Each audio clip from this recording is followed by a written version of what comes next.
Programa Visão Espírita. Apoio. Livraria Espírita Guilom Ribeiro. Há 50 anos divulgando o livro e a doutrina espírita.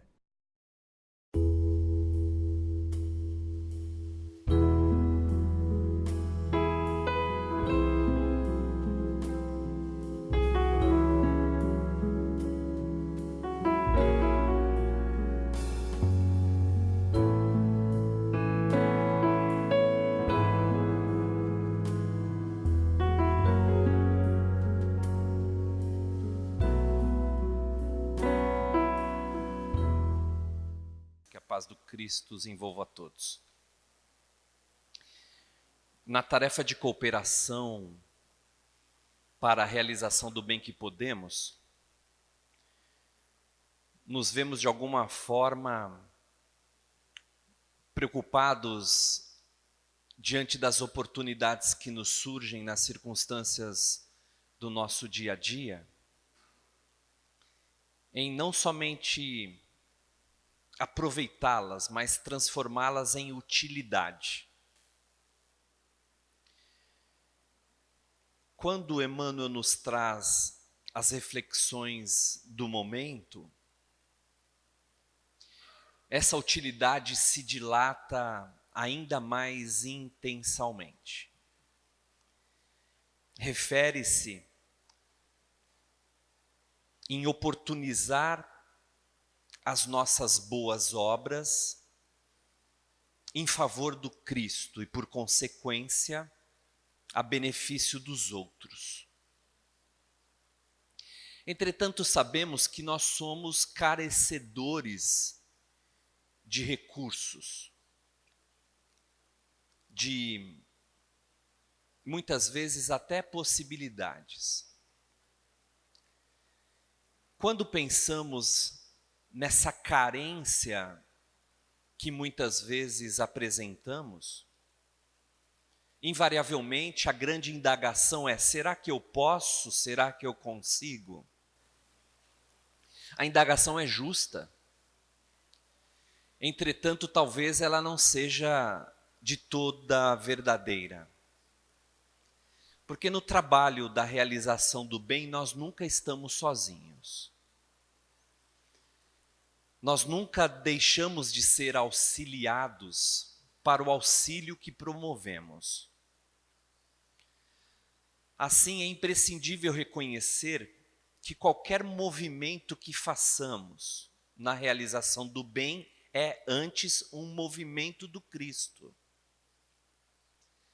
Para as reflexões se tornarem ainda mais passíveis de provocação, nós estamos trazendo 3 anotações evangélicas, 2 do Evangelho de João, são 2 versículos encontrados no capítulo 15, uma outra no Evangelho de Marcos, no capítulo 8.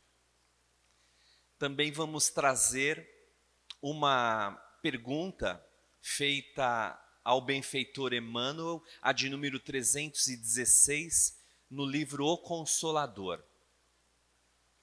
Tudo isso a fim de que tenhamos aí um entendimento mais dilatado sobre a nossa capacidade de realização com Ele, com o Cristo. Porque, reconhecendo as nossas carências, Cristo não prescinde do nosso auxílio, apesar delas. E é curioso esse movimento, porque, a princípio, Ele que tudo pode, tudo poderia, é claro. Entretanto, espera de nós algo que possa ser igualmente distribuído em favor dos outros. Até porque nessa jornada ascensional, os grandes artífices desse crescimento evolutivo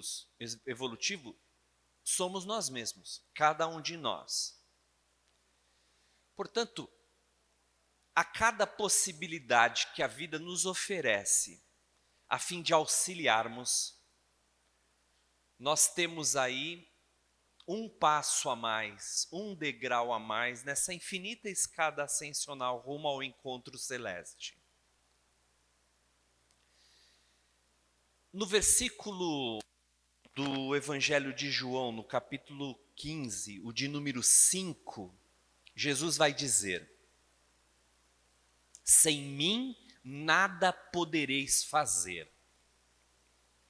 Sem mim nada podereis fazer.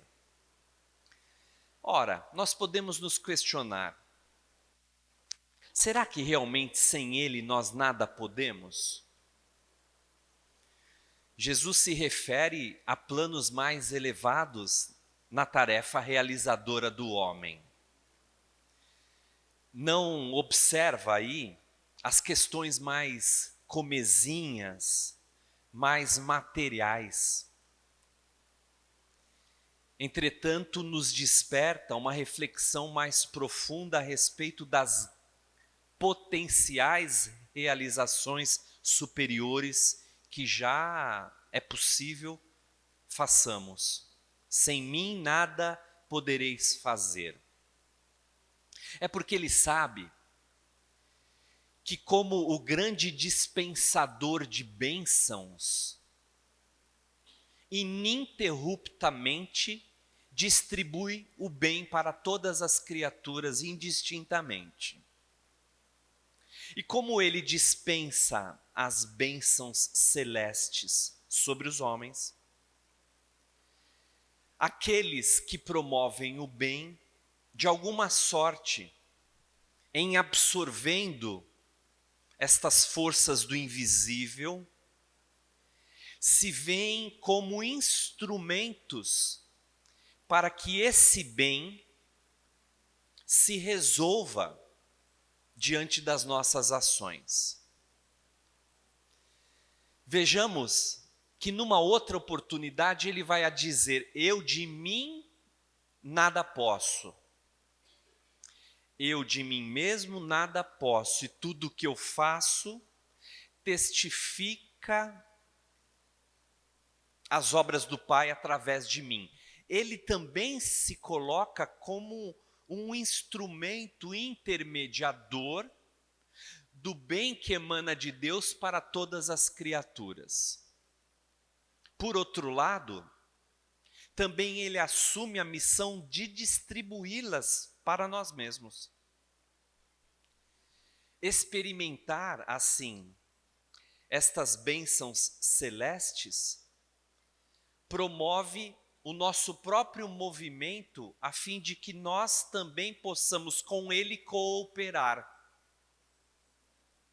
É aqui que eu trago o versículo anotado pelo evangelista Marcos, no capítulo 8, também de número 5. Esse capítulo narra o especial e chamado milagre de Jesus da multiplicação de pães e peixes. O versículo de número 5 é aquela indagação precisa de Jesus, quando ele questiona: que tendes no cesto? Indagação essa de extrema relevância e importância para as nossas cogitações reflexivas da noite. Embora ele pudesse mesmo realizar ali a multiplicação, inclusive que foi efetivamente feita, de pães e peixes, ele deixa claro que necessita de algo que lhe é dado para que essa multiplicação aconteça. Daí ele perguntar a um dos seus: que tendes no cesto? Chamando a responsabilidade este, portador do cesto. Quando ele pergunta o que tem no cesto, é porque espera-se que o portador do cesto tenha algo dentro dele. E ele tem, de fato, alguns poucos pãezinhos, alguns poucos peixinhos, que ele disponibiliza a Jesus. Aí, a expressão da matemática do Cristo. Expressão essa que não se difere das, vamos dizer, das regras da matemática que nós mesmos nos utilizamos. Nós sabemos que qualquer número, por maior que seja, multiplicado por nada, multiplicado por zero, sempre será zero. Qualquer número multiplicado por zero tem zero como resultado. Se dentro do cesto não tivesse o pãozinho e o peixinho, ele teria nada, ele teria zero. E Jesus, por conta disso mesmo, nada poderia multiplicar. Ele espera que o homem, assim, possa contribuir com algo, e porque o homem é carente, e porque o homem ainda não pode, naturalmente, multiplicar as suas capacidades sozinho, ele próprio utiliza essa parcela para abençoá-la em bênçãos multiplicadoras. É aí então que de alguns poucos peixinhos e pãezinhos ele alimenta milhares de pessoas. Então é justo que ele aguarde algo de nós. Não obstante ele próprio podendo fazer, conforme a anotação no livro de Atos dos Apóstolos, a anotação de Lucas, que é quem escreve o livro, Jesus espera algo. E porque espera algo, nós naturalmente, com ele comprometidos, com ele vinculados, acabamos por dar-lhe aquilo que podemos. No cesto, o cesto que a ele damos, deve ter alguma coisa. E é como se nós pudéssemos dizer: mestre, eu só tenho isto. E ele dissesse: é o bastante.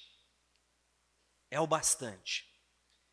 Porque eu posso fazer multiplicar o pouco que você tem infinitamente. Essa atribuição de valor ao homem engrandece-o, estimula-o, sobretudo provoca nele um movimento para que seja útil, apesar de suas carências e impossibilidades. No mesmo Evangelho de João, no mesmo capítulo 15, entretanto no versículo 14, Jesus vai dizer: sereis meus amigos se fizerdes o que eu vos mando. Bom, aparentemente nós podemos considerar nessa afirmação crística um certo autoritarismo, condicionado à obediência. É como se Jesus afirmasse: se você me obedecer, você será o meu amigo, caso contrário, não. Ora, acontece, entretanto, que não é um movimento autoritário, mas é um movimento de quem tem autoridade. E Jesus a tem. E porque é ele, toda a orientação que ele nos dá deve ser vista mesmo como uma ordem. A disposição de Ananias é exatamente essa. Ananias, tão logo Jesus lhe chama, ele diz: eis-me aqui, Senhor.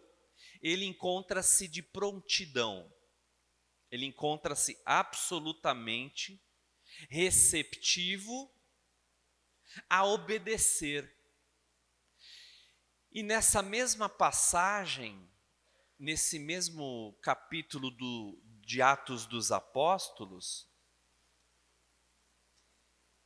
alguns versículos antes, é Paulo de Tarso, recém-convertido, que se colocará à disposição dele.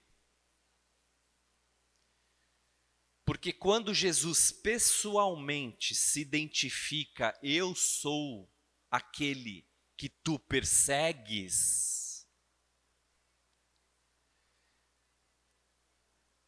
Saulo, porque ainda não Paulo, ainda não convertido, Saulo então imediatamente lhe diz: que queres que eu te faça, Senhor? Encontrando ensejo íntimo para que ele efetivamente obedeça ao Mestre Jesus. E Jesus lhe dá uma ordem: entra na cidade, vai para um hotel, para uma estrebaria, para uma pensão, vá lá e espera. Logo depois, Jesus, em visão, surge para Ananias, chamando-lhe para a realização superior. E Ananias, então, colocando-se à disposição, eis-me aqui, Senhor, recebe a ordem. Vai lá na estrebaria, procura o perseguidor dos cristãos e ajuda-o, removendo-lhe as escamas dos olhos. Ananias depois diz: mas não é esse que mata os cristãos? Ele diz: sim, é esse, mas eu quero que você vá lá. Então vejamos que as orientações são de fato definitivas para todos nós. E Jesus, não prescindindo da ajuda e do auxílio humanos, ele os estimula, ele os provoca, ele nos convida. Agora, cabe a cada um de nós aceitar ou não. E é aqui que eu quero também igualmente trazer a questão 316 de o livro O Consolador. Aqui eu gostaria de ler a questão e ler a pergunta, a resposta de Emmanuel. Trata-se daquela passagem em que o Cirineu, Simeão, se vê constrangido pelos romanos a auxiliar a carregar a cruz de Jesus. Embora ele se veja constrangido por força mesmo da coerção romana, ele auxilia. É porque muitas vezes nós somos também constrangidos por uma força coercitiva a realizar determinadas tarefas no bem, mesmo que não raro nós não queiramos ou nós nos recusemos. Uma destas forças, pode ser vista como, por exemplo, o senso de dever. A nossa já conscientização responsável de que precisamos fazer algo, de que não é mais possível trafegar pela vida de braços cruzados, fruindo as circunstâncias. Até porque, como a vida não é fruição, como a vida não é gozo, como nós não estamos vivendo num parque de diversões, tampouco de férias, nós nos vemos compelidos a certos movimentos, porque já conscientizados. E a consciência é uma dessas outras forças. Lembra no caso da vinha do pai com os 2 filhos, também relatado por Jesus? Naquela parábola, o pai é dono da vinha e ele dá a ordem para os 2 filhos, vá trabalhar na vinha. Um diz que vai, mas não foi. O outro diz que não ia, mas foi. Este que disse que não ia, se vê constrangido pela força do dever, o dever filial, por exemplo. O dever que a sua consciência o compelia a realizar. E ele muda de ideia.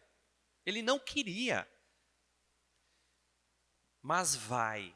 Às vezes a gente está assim em casa, né? A gente não quer ir para o centro, está cansado, está um pouco esgotado, está lá com outro problema, e a gente diz, eu não vou para o centro espírita. Só que algo começa a dizer assim, vai ser melhor se você for. E invariavelmente, quando nós vamos embora, nós nos damos conta, puxa vida, que bom que eu fui.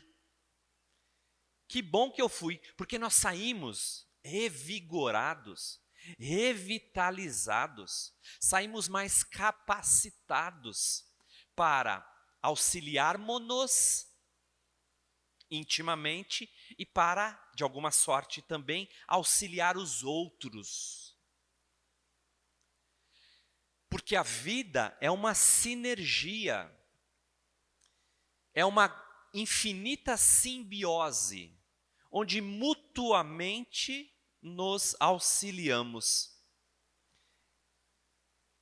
A pergunta para o Emmanuel, portanto, no livro Consolador, é a seguinte, a de número 316. Aqueles que quiserem estudar em casa, podem lê-la ou ler todo esse capítulo. Pergunta, aceitando Jesus o auxílio de Simeão, o Cirineu, desejava deixar um novo ensinamento às criaturas? Porque há uma questão fundamental aqui. Jesus permite-se ser auxiliado. Nós podemos nos questionar, sim, mas Jesus estava esgotado fisicamente. É assim que o Evangelho relata, mas nós podemos dizer, será que ele realmente estava tão esgotado fisicamente a ponto de não conseguir carregar a sua própria cruz mais alguns metros? Será que ele não viu ali também uma oportunidade para ensinar a humanidade inteira? É essa a pergunta que se faz ao benfeitor espiritual Emmanuel, que escreve esse livro, O Consolador, utilizando-se da abençoada e sagrada mediunidade de Francisco Cândido Xavier. A resposta que ele, Emmanuel, nos dá.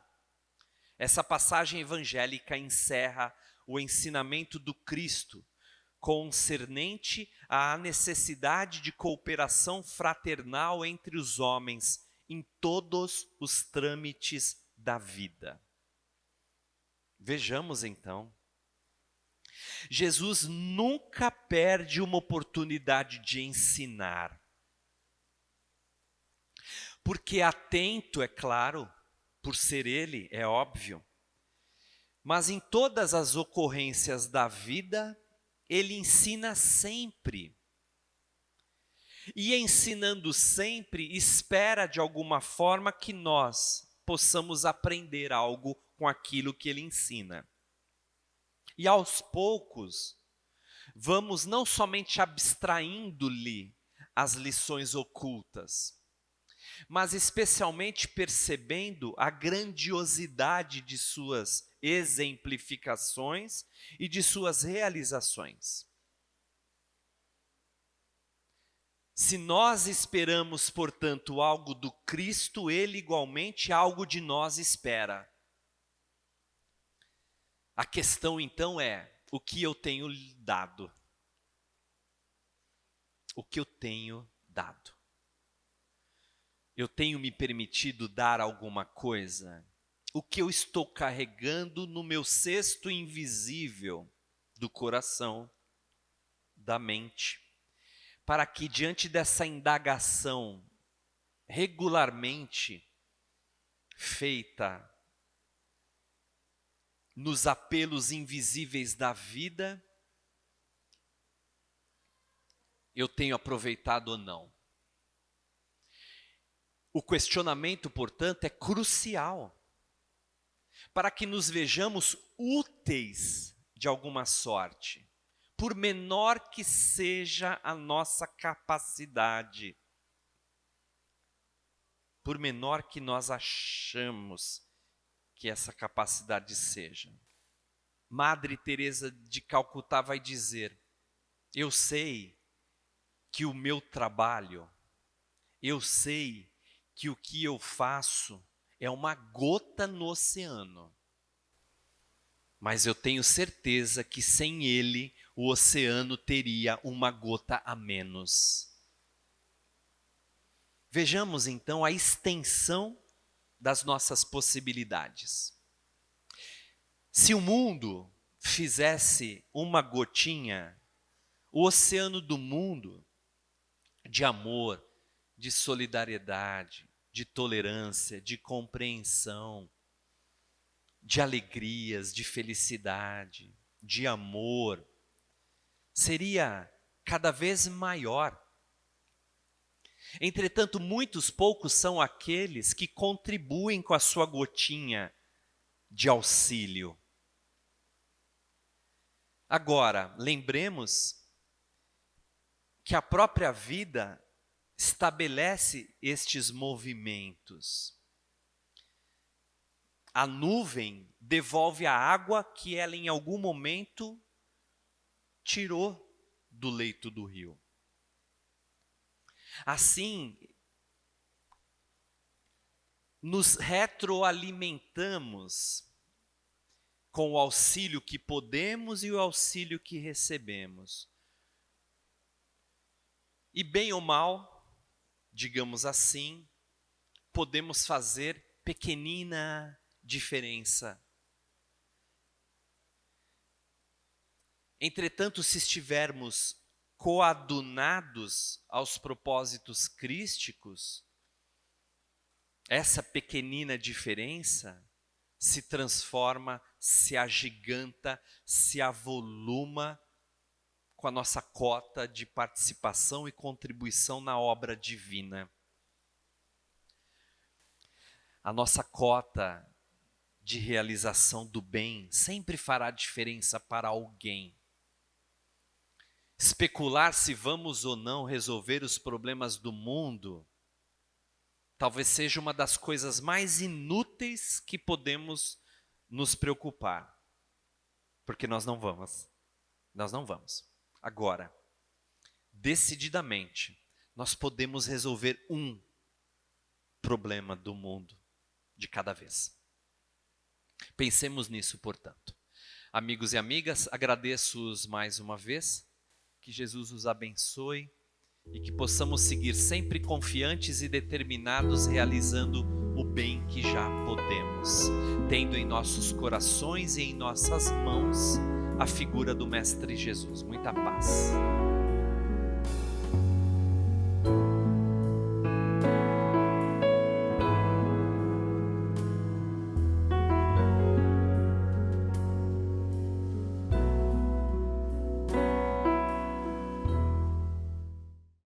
Programa Visão Espírita.